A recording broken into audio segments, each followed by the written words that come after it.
শুধু গান নয়, গানের গল্প, সে ডানা মেলে উড়ে যায় অল্প অল্প একদিন, প্রতিদিন একদিন প্রতিদিন।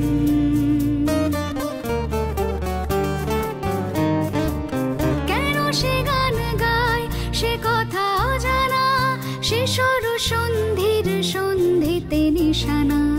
কেন সে গান গায় সে কথা অজানা, সে সর সন্ধির সন্ধিতে নিশানা। সে কাকে ডাকে কে মনে রাখে, আলো ছায়া মাখা হারানো দিন। সে শুধু গান নয়, প্রাণের স্পন্দন, যার কথা মালা হয়ে ওঠে চন্দন সুবাসে প্রতিদিন, একদিন প্রতিদিন।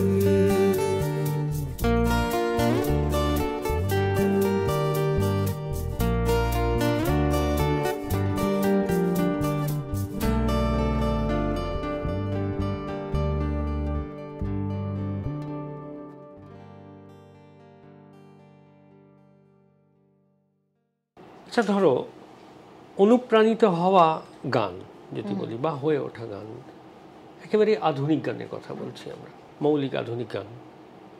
সেখানে গীতিকার, সুরকার, লিরিকটা তো খুব ফিগারেটিভ একটা ফ্যাক্টর, যেখানে যেখানে ইন্ডিয়ান ক্লাসিক্যাল অনেকটাই অ্যাবস্ট্রাক্ট একটা জায়গা থাকছে। সেখানে একটা বন্দিশ থাকে, কিন্তু পরের দিকে গিয়ে বন্দিশটা আর খেয়াল পড়ে না যখন আলাপ পোর্শনে চলে যায়।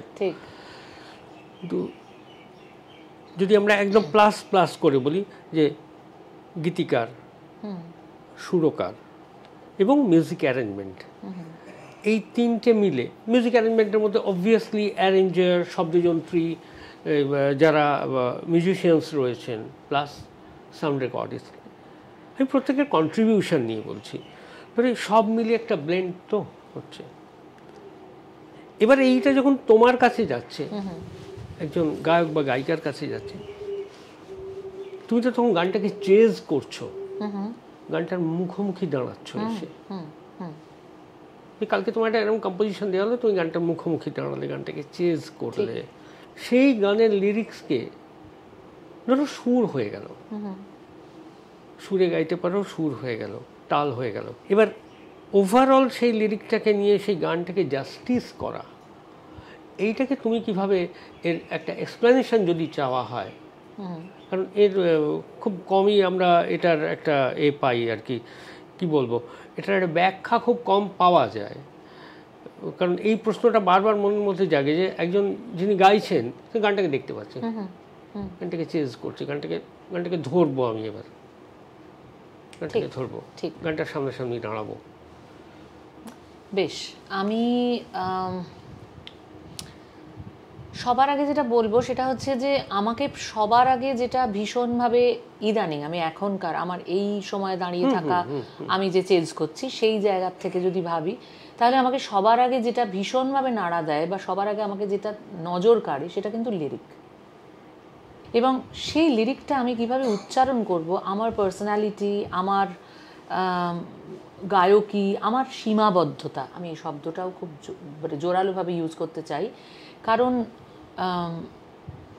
আমরা কি কি পারি এটার সাথে সাথে শিল্পীদের তো এটাও ভাবা উচিত যে আমরা কি কি পারি না। একজন বুদ্ধিমান শিল্পী বোধহয় সেই হওয়া উচিত যে আমরা কি কি পারি না। সুতরাং আমি কি কি পারি না, সেই সীমাবদ্ধতাগুলোকে মাথায় রেখে আমি একটা গানকে কিভাবে ভাববো, সেটা প্রথমে আমাকে ইন্সপায়ার করে কিন্তু লিরিক, তারপরে অবশ্যই সুর।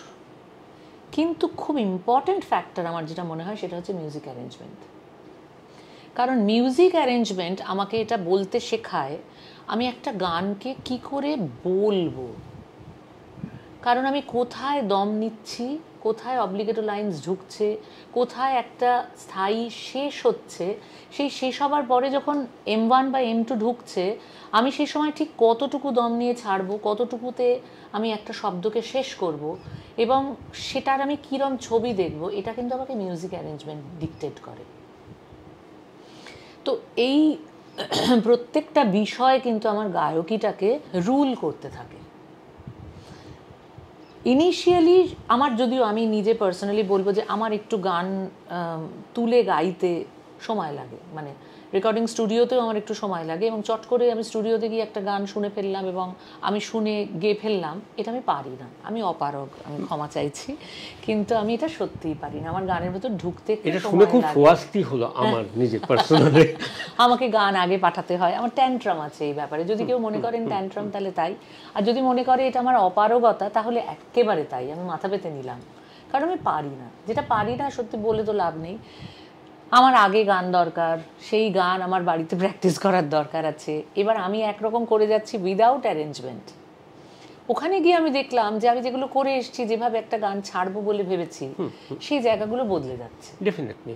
তো তখন আমাকে বুদ্ধি খাটিয়ে সেগুলোকে চেঞ্জ করতে হবে, এবং শুধু আমি বুদ্ধি খাটাচ্ছি তা না, যিনি নির্দেশনায় রয়েছেন, যিনি ডিরেক্টর রয়েছেন, তিনিও আমাকে, মিউজিক ডিরেক্টর, তিনিও আমাকে সাহায্য করছেন সেটার জন্য। এই আদান প্রদানটুকু থাকাটা খুব সুস্থতার লক্ষ্য, কালেক্টিভ ওয়ার্ক, এবং তাতে আমি অনেক কিছু শিখতে পারি।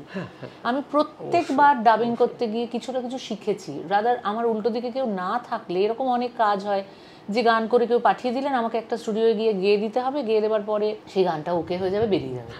এই জানো, এই প্রসঙ্গে সুরেশ ওয়ার্ডকে দিই, কোভিডের ঠিক আগে আগে বম্বেতে একটা রেকর্ডিংয়ে ছিলাম, তো একটা টিভি সিরিয়ালের কাছে, তো উনি গানটা গাইতে এসেছিলেন, উনি এসে রেকর্ডিং স্টুডিওতে ঢুকেছেন, শুধু সিঙ্গার, যেখানে সিঙ্গার বুথে তোমরা দাঁড়াও সেখানে একটা লাইট জ্বলছে জাস্ট লিরিকটা দেখার জন্য, বাকিটা না অন্ধকার।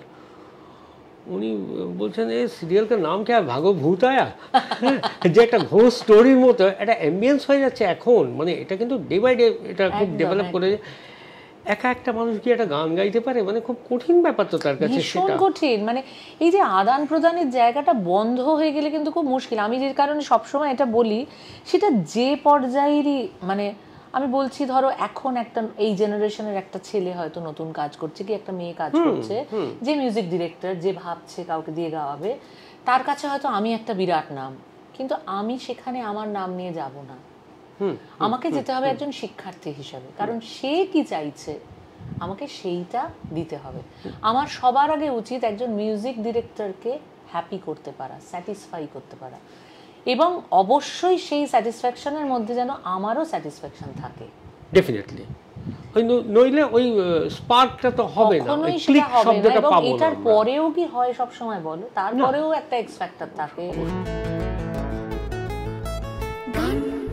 গানটি গান গানটি গানটি গান গানটি, তারপরে আরো অনেক কিছু থাকে। সে অতৃপ্তি তো একজন প্রকৃত শিল্পীর থেকেই যায়। তুমি বাড়ি ফেরার সময় মনে করছো গাড়িতে উঠে যে আরেকটু অন্যভাবে গাইতে পারতাম। আমার বাড়ি ফেরার পথে মনে হচ্ছে এই বাবা, এই লাইনটা তো আমি এখন গুনগুন করছি, এরকম ওইখানে তো আমি করতে পারলাম না। এটা হয়, এটা এন্ডলেস আর কি। আর নতুন মৌলিক গান হচ্ছে এমন একটা বিষয় না, প্রতিদিন তোমার যেহেতু সেই স্বাধীনতাটা আছে ভাবনার, সেহেতু প্রতিদিন তুমি বিভিন্নভাবে ভাবছো, এইটারও একটা কোথাও থামার প্রয়োজন আছে। আমি এটা বলছি এই কারণে, সব ভালো জিনিসই আমি রেকর্ডিং স্টুডিওতে করে ফেলবো সেটা যেমন একজন যিনি বাজাচ্ছেন তার ক্ষেত্রেও সম্ভব নয়, তাকেও কোথাও একটা পরিমিতি বোধের জায়গা রেখে থামতে হবে। আমার এটাও ভালো লাগছে, ওটাও ভালো লাগছে, 15টা জিনিস ভালো লাগছে, 15টা টেক ভালো লাগছে, 15টা টেক তো রাখা সম্ভব না, ওটা হয় না, ওটা কখনো হয়। তো এইখানে আমি ঠিক কোনটা আমার ফেলে দেব, আমার কোন বেস্টটুকু আমি রাখবো, এটা যেমন প্রত্যেকটা যন্ত্রী শিল্পীরা, যারা যন্ত্রশিল্পীরা তারা ভাবছেন, তেমনিভাবে একজন রেকর্ডিস্ট ভাবছেন, তেমনিভাবে একজন শিল্পী ভাবছেন, একজন ডিরেক্টর ভাবছেন, যে লিরিসিস্ট সেই ভেবেছে হয়তো লেখার সময়, যে সুর করেছে সেও হয়তো ভেবেছে। তো এই প্রত্যেকটা মিলিয়ে কিন্তু আলটিমেটলি একটা টিম ওয়ার্ক, সব পরিশ্রমের পরেও কিন্তু কোথাও একটা গান গিয়ে ক্লিক করে না, এটাও করে না, এটা হয়। কিন্তু আমি কাজে বিশ্বাসী, আমি মনে করি যে কাজটার থেকে প্রতি মুহূর্তে আমাদের কিছু শেখার আছে অবশ্যই। তো সেই কাজটুকু পর্যন্ত যদি আমরা সেই মুহূর্তের জন্য মনে হয় তৃপ্তি পাচ্ছি, তো ওটাই এন্ড। তো এটা খুব ভালো লাগলো যেটা, যে এই যে টেকনিক্যাল সাইডটা নিয়ে আমাদের আলোচনা খুব কম হয় আর কি। সবসময় আমরা হয় একটা অতীতে থাকি, আর নইলে ভাবি যে এই প্রজন্মে কিছু হবে না, বা একটা এরকম খুব হাইপোথেটিক্যাল কিছু আলোচনা হয়। তুমি দেখো না ঋত্বিক দা, তুমি যে ধরো তুমি একটা হসন্ত দেয়া শব্দ শেষ করছো, হ্যাঁ, কেমন ধরো পথ, সেটা আছে হয়তো 4 মাত্রা পরে, মানে লাস্ট মাত্রায়, 4th মাত্রায় গিয়ে সুরটা এমন হয়েছে সেইখানে গিয়ে হসন্ত শব্দটা শেষ হচ্ছে।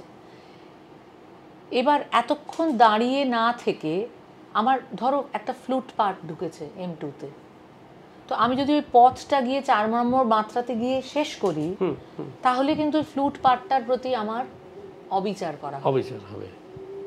তো আমাকে তো মিক্সিংয়েরও একটা সুযোগ দিতে হবে, যিনি মিক্সিং করবেন তাকেও তো এই ওভারল্যাপটার থেকে বাঁচাতে হবে, প্লাস আমার শব্দটা যাতে ঠিক করে শোনা যায় সেটা ভাবতে হবে, এবং ফ্লুটটাও যাতে প্রপার জায়গায় বসতে পারে সেটাও ভাবতে হবে। মানে এতগুলো বিষয় কনসিয়াস হতে নিশ্চয়ই হবে, গান বাজনা এত সোজা জিনিস নয়।